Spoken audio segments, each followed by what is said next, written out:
un avocat de surcroît. oui mais soo dee avocat de surcroît mën naa leen professeur de surcroît tamit donc en fait loolu amul solo c'est-à-dire pour man Sidiki su fekkee ne moo wax loolu wax boobu amul solo li am solo mooy li nga xamante ni justice moom la décidé. ministre de la justice lu mu juge bi mu doon rendre sa décision je pense préciser woon na ko ci texte liminaire am.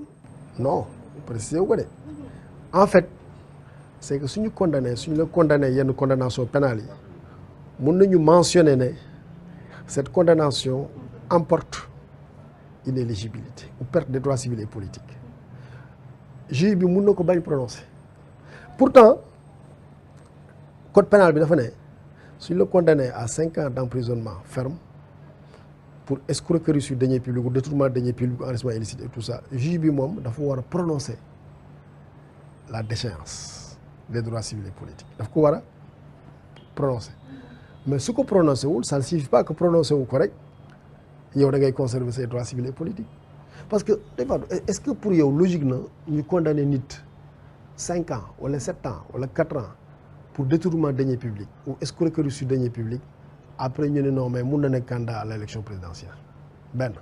su fekkee moo ko def moom kenn mënu ko nangu. xam nga justice moom même soo d'accordul ak moom su xasee ba wax leen rek ngeen dem appel cour d'appel wax loolu ngeen dem cour suprême wax loolu ak lu mu munti dem loolu la ñuy jàpp ne moo nekk dëgg parce que bon mooy suñu justice ñun ñoo wax ne lii mooy justice donc li mu wax mënuñu nag am justice ba pare ne li mu wax li ñuy wax d'accord ñu ci.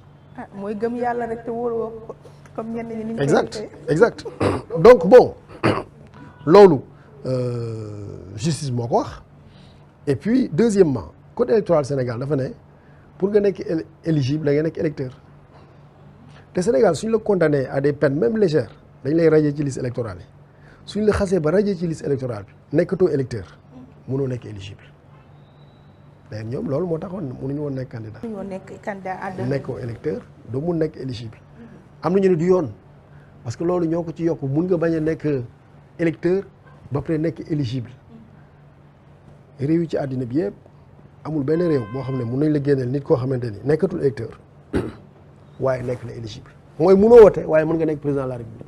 ah mënta nekk moom. munoo wote de radié nañ la ci liste électorale bi waaye dañoo war a xeex ba nga nekk candidat soo nekkee candidat xam nañ nit ñi bëgg nañ la fal nga nekk président waaye yow munoo non en fait après da ngay comprendre ne affaire politique la léegi affaire politique nag dañ koy waxtaane politique trouver ci solution politique voilà doo ko yóbbu rek ci affaire wu. kon ñaari mbir yooyu kon man mën naa jàpp ne politique moo ko nar a régler. pour parce que droit moom jeex na yoon moom wax na li muy wax justice condamné la ñun première instance appel cour suprême et cetera léegi nag Sénégal la ñu nekk ñoo bokk Sénégal politique la waxtaan nag mën na nam. léegi kon politiquement ñaar ñooñu am nañu chance pour mën a duggaat ci langue gi. pour man Sénégal dëkk bu mel ne Sénégal. su neexee kenn muy président. non su neexee président ak su leen neexee. parce que président loolu la ñuy ñaan. waaw ñoom ñu seen appareil politique kay bokk rek lañ bëgg. exact mais pour man loolu yëpp dëkk bu mel ne Sénégal boo xam ne pour man tradition dialogue am na fii waxtaan juboo et cetera pour man loolu loo xamante ne man de jàpp naa ne mun na nekk Sénégal. d'ici 2024. waaw d'ici 2024 pour man mun na nekk mais encore une fois ci biir waxtaan ba juboo ci ay kàddu. Professeur yow nekkoon nga fi ministre de la justice yow sax avant loolu am na texte bu fondamental muy constitution 2016 bi yaay artisan bi ba sax nekk tailleur de haute couture mais juste après bi nga ñëwee ci ministère de la justice d'abord damay ñëw ci constitution 2016 bi application bi am nga ci satisfaction parce que am na benn bu ma gën a ràññee muy statut chef de l'opposition ba nii. waaw mais xam nga constitution 2016 bi bon d'abord c'est vrai que révision constitutionnelle la woon parce que constitution 2001 bi moo nekk en vigueur ba léegi mais 2016 nag c'est vrai que dañu indi yu bari ci constitution bi à l'époque sax nit ñi dañ doon yuuxu di critiquer mais après ñëpp gis nañu li nga xam ne def nañ ko ci constitution bi par exemple. constitution bi 14 points yi quoi. 15 ñu ci yokkoon 15 points. voilà par exemple juste pour joxe exemple benn bi moo indi mandat présidentiel bi de 7 à 5 ans pare nag ne loolu kenn mënu ko changer. indi président élu pour un mandat de 5 ans renouvelable une fois loolu kenn mënu ko changer léegi nag gars yi mën nañu interpréter kañ lay appliquer wu ak loolu mais en tout cas règle boobu moom kenn mënu ko changer. ah oui dañ 2 ko mandats à vie carrément dañ ko tëj. bu fi beneen président ñëwoon tam. mënu ko changer. mënu ko changer. ah mais loolu article 27. loolu la ñuy woowee clause d'éternité. moom ngeen def ci kii bi. waaw ne cette clause est irrévisable. benn mandat 5 ans nga am 2 mandat 5 ans renouvelable une fois kenn mënu ko changer.